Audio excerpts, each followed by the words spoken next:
गीता आपको दिखूंगा जिसके अंदर मानव और मानव सब समान होंगे, जिसके अंदर कोई ऊंच और नीच जाति का उल्लेख नहीं होगा, जिसमें समानता का अधिकार होगा, बराबरी का अधिकार होगा। और उस किताब का नाम था भारत का संविधान। दोस्तों, ना मैं यहाँ बैठे लोगों को बताना चाहूंगा, ना महाभारत में लिखा हुआ है, ना रामायण में लिखा हुआ है, ना किसी पुराण में लिखा हुआ है।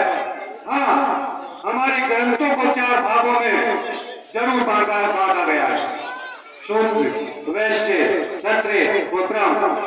लेकिन वो जो व्यवस्था दी गई थी, वो व्यवस्था जन्म के आधार पर नहीं दी गई। आप जन्म किसी भी जाति में ले सकते हैं, ये हमें दोष नहीं है कि आप कौन सी जाति में जन्म ले सकते हैं, लेकिन आप कर्म क्या करते हैं, उस कर्म के आधार पर जातियां बांटी गई थी। लेकिन कुछ पुरापाती लोगों ने उसको जन्म के आधार पर बांट दिया गया।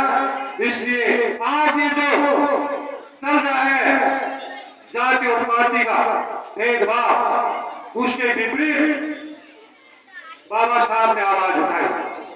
मैं मंच पर बैठे हुए सभी महानुभावों से कहना चाहूंगा, मैं काफी दूर दराज के क्षेत्रों में घूमा हूं, स्थिति बड़ी भयंकर है। अगर मुझसे ये पूछा जाए कि अगर धरती पर सबसे बड़ा देश, अच्छा देश कौन सा है, तो मैं गर्व से कहूंगा कि मेरा हिंदुस्तान महान है। और अगर ये पूछा जाए कि सबसे अच्छा राज्य कौन सा है, तो मैं गर्व से के साथ कहूंगा कि राजस्थान सबसे अच्छा वो राज्य। और मुझसे पूछा जाए कि सबसे अच्छा गांव या सबसे अच्छी पंचायत कौन, तो मैं गर्व और फख्र के साथ कहना चाहूंगा कि दिखमा का बात कि पंचायत और यहाँ के लोग कितने साले लोग, हमने कभी ये महसूस ही नहीं किया कि जाति पाति धर्म क्या है। भाई इस्लाम है हमने पर, जब आप दूर दराज के न्यूज सुनते हैं तो अफसोस करते हैं। अभी अलवर के अंदर 2-4 दिन पहले एक घटना घटी, जनता के द्वारा चुना हुआ प्रतिनिधि, इस समय वो नहीं थे, ज्ञानदेव आहूजा नाम के एक जनप्रतिनिधि, राजस्थान के प्रतिष्ठित विधायक जब राम मंदिर में जाता है तो गंगा जल से उसे धोया जाता है। ये तो पार्टी के उन पदाधिकारियों को मैं धन्यवाद देना चाहूंगा कि एक ही झटके में उसे पार का रास्ता दिखा दिया। मैं धन्यवाद देना चाहूंगा उन लोगों को जो पार्टी के हाईकमान के जो लोग थे, जिन्होंने तुरंत इस पर एक्शन लिया, वरना हो सकता है उसका कुछ क्रिया प्रतिक्रिया होती। यही जालौर के अंदर हुआ था मटकी कांड, जो आप सबके सामने है। लेकिन इस सबके लिए हमें हमारी यहाँ दातारामगढ़ में और आसपास के क्षेत्र में चीजें नहीं मिलती। हम भाग्यशाली हैं क्योंकि हमने इस पंचायत के अंदर जन्म लिया। दोस्तों, जब पूना एक्ट हुआ था,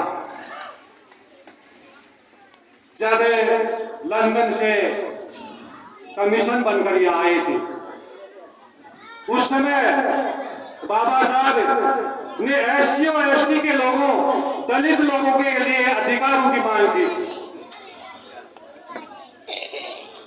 उन अधिकारों को जब हमें वो मिलने वाले के अधिकार, उस समय गांधी जी ने अनशन शुरू करके, और उन अनशन के कारण हमारे बाबा साहब को थोड़ा हटना पड़ा, वरना आज परिस्थितियां और भी बेहतर होती।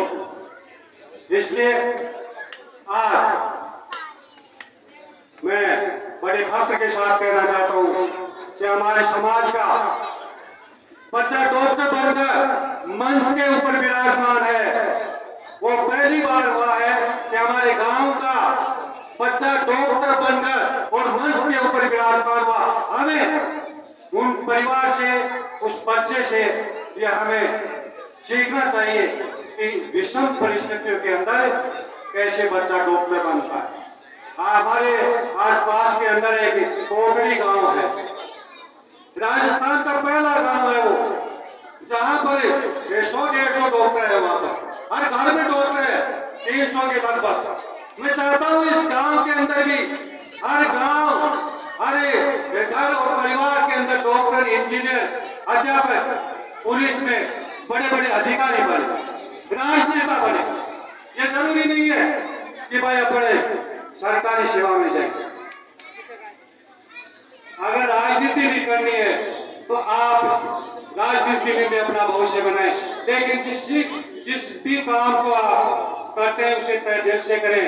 अभी कुछ दिन पहले एक नीम का